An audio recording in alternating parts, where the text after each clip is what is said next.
Jesteśmy w Milanówku, w mieście Ogrodzie, czyli tam, gdzie priorytetem jest ekologia. Dokładnie tak samo jak w BMW i3, które mamy właśnie do testowania. 140 000 złotych kosztuje ten samochód. Czy wydanie na auto z silnikiem wyłącznie elektrycznym takiej kwoty ma sens? Jedziemy sprawdzić. Jak uruchamiamy pojazd? Właśnie w ten sposób, czyli pyk, start, stop, albo stop. No w tej chwili uruchamiamy samochód. Jest już gotowy do jazdy. Otworzyłam specjalnie szybę, żebyście słyszeli, że nic nie słychać w tym samochodzie. Otóż robimy drive. Ciach i już jedziemy. To, co słychać w tej chwili za oknem, to jest wyłącznie nawierzchnia i jej zmianę słychać. Natomiast sama jazda, no to może trochę szumek z kół. Nic, żadnego silnika, żadnych jakichś nieprzyjemnych charkotów, które wydają często silniki. Jedziemy sobie w tej chwili na ustawieniu, bo są 3 tryby jazdy, tak zwane komfort. Mamy też Eco Plus i Eco Pro. Na tym komforcie mogę korzystać z 170 w sumie koni mechanicznych tego pojazdu. To jest oczywiście przeliczenie, bo ten samochód ma troszkę inne przeliczenie ze względu na silnik elektryczny. Przyspiesza bardzo szybko. To jest naprawdę szybki samochód.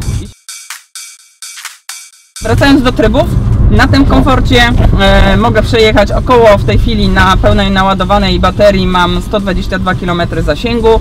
Na tym pośrednim trybie, czyli tym Eco Plus, troszeczkę ta jazda jest oszczędniejsza, można sobie ustawić limit prędkości, w ogóle te ustawienia indywidualizować, trudne słowo.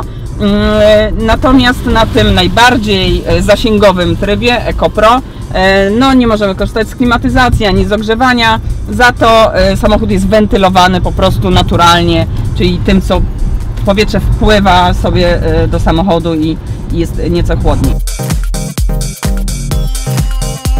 Jedziemy w tej chwili 28 km na godzinę, cichutko, praktycznie no nie słychać nas, zatem myślę, że piesi również mogą nas nie słyszeć, ale żeby poczuć radość z jazdy, należy użyć tak stanowczo stopy prawej, co niniejszym czynię. I moi drodzy, mam 100% momentu od zera, czyli wszystko, co fabryka dała, 7,2 do setki. To jest naprawdę porównywalne z niezłymi motocyklami. Prędkość maksymalna jest uzyskiwana troszkę wolniej, no wiadomo, gdzieś tam do 100 km samochód się rozpędza bardzo szybko, później już nie jest to takie błyskawiczne, ale w większości i tak ten pojazd jest eksploatowany w mieście, gdzie po prostu takich prędkości nie osiągamy. Jeśli chodzi o wnętrze, bardzo ciekawe to są rozwiązania. Większość to są materiały z odzysku. Jeśli chodzi o tutaj całą deskę rozdzielczą, to jest łączenie materiałów drewna eukaliptusowego i sprasowanych włókien hibiskusa. Tak brzmi to dziwnie, ale tak jest.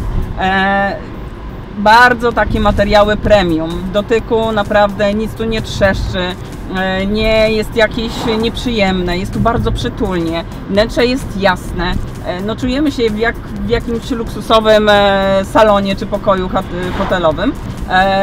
Czuć, że jedziemy BMW. Ile ten samochód zużywa? 15 kWh średnio na 100 km. Żeby tak mniej więcej zwizualizować Wam to zużycie, lodówka średnio zużywa rocznie 150 kWh, więc myślę, że ten samochód jest wybitnie ekologiczny, bardzo oszczędny, no bo wiadomo, prąd kosztuje zdecydowanie taniej niż paliwo. Jest tu pełno naprawdę fajnych schowków, jest bardzo duża kieszeń w drzwiach i po stronie kierowcy i po stronie pasażera mieści no, co najmniej 1,5 litrową wodę. Mamy tutaj w tym panelu centralnym taką gumę, która też nam zamocuje różne przedmioty, które zwykle przewracają się po wnętrzu pojazdu, co jak wiadomo jest bardzo niebezpieczne w przypadku jakichś awaryjnych sytuacji. Mamy oczywiście w podłokietniku schowek też bardzo głęboki, w którym też można różne drobiazgi schować, a nad nim jest taka bardziej płaska przestrzeń, przeznaczona z kolei do montażu telefonu komórkowego, który oczywiście jest ładowany w tymże doku. Na wyświetlaczu mnóstwo funkcji, łącznie z tymi, które zwiększają bezpieczeństwo tego pojazdu i pasażerów w środku, ale też takich funkcji, które na przykład podpowiadają, jak jechać oszczędnie. Oczywiście te 140 000 złotych w zakupie tego pojazdu to jest podstawa, wiadomo, im więcej utykamy tutaj takich właśnie gadżetów jak podgrzewane siedzenia, czy jakieś podstawki pod kubki wyjmowalne, na przykład tak jak to niestety troszeczkę podraża nam kwotę, ale tak czy owak to się zwraca się po prostu po chwili nie wiem, użytkowania. Sądzę, że już po pół roku możemy czuć się do przodu z kosztami eksploatacji tego samochodu. Należy się też do czegoś przyzwyczaić w tym samochodzie. Otóż do bardzo szybkiego hamowania. Tak jak szybko przyspiesza ten samochód, tak równie szybko hamuje. W momencie jak odpuścimy pedał gazu, samochód praktycznie momentalnie staje w miejscu i nawet nie musimy używać do tego hamulca. Co za tym idzie, oczywiście BMW sobie wymyśliło odzyskiwanie energii z hamowania, tak zwana rekuperacja, i bardzo fajnie, bo dzięki temu przedłuża nam to zasięg na tych w pełni naładowanych bateriach. BMW i3 może nie jest urodziwe, ale po tym jak jeździ oraz po naprawdę taniej eksploatacji tego samochodu, łatwo można ten wygląd zaakceptować. Nawet te takie chude, dziwne oponki mają uzasadnienie. No wiadomo, niskie opory toczenia przekładają się na ekologię jazdy. Jak ten samochód się otwiera? Otóż dość dziwnie. Kierowca zajmuje normalnie miejsce za kierownicą, ale pasażer ma tutaj taki uchwycik, pyk, i Sezamie, otwórz się.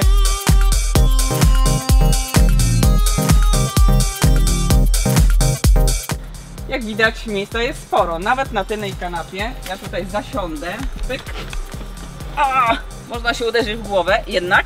Natomiast miejsca za dość wysokim kierowcą jest całkiem dużo. Ja przynajmniej mam tutaj sporo i mam 1,70 m, więc i nad głową, i tutaj na wysokości kolan jest całkiem dużo przestrzeni.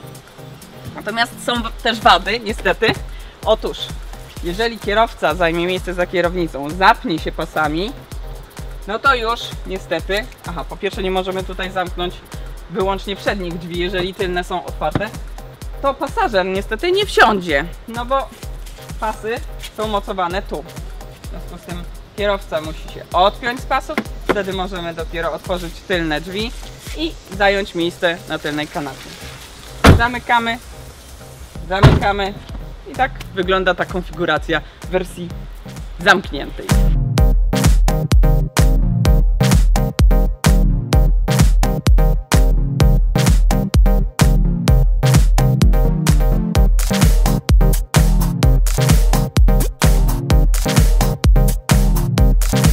Muszę Wam powiedzieć w skrycie, że ja, wielbicielka monstrualnych silników i zużycia paliwa po prostu kosmicznego, zakochałam się w BMW i3. Absolutnie mogłabym mieć ten samochód. Dlaczego? Właśnie dlatego, że jest taki cichy, relaksujący, spokojny.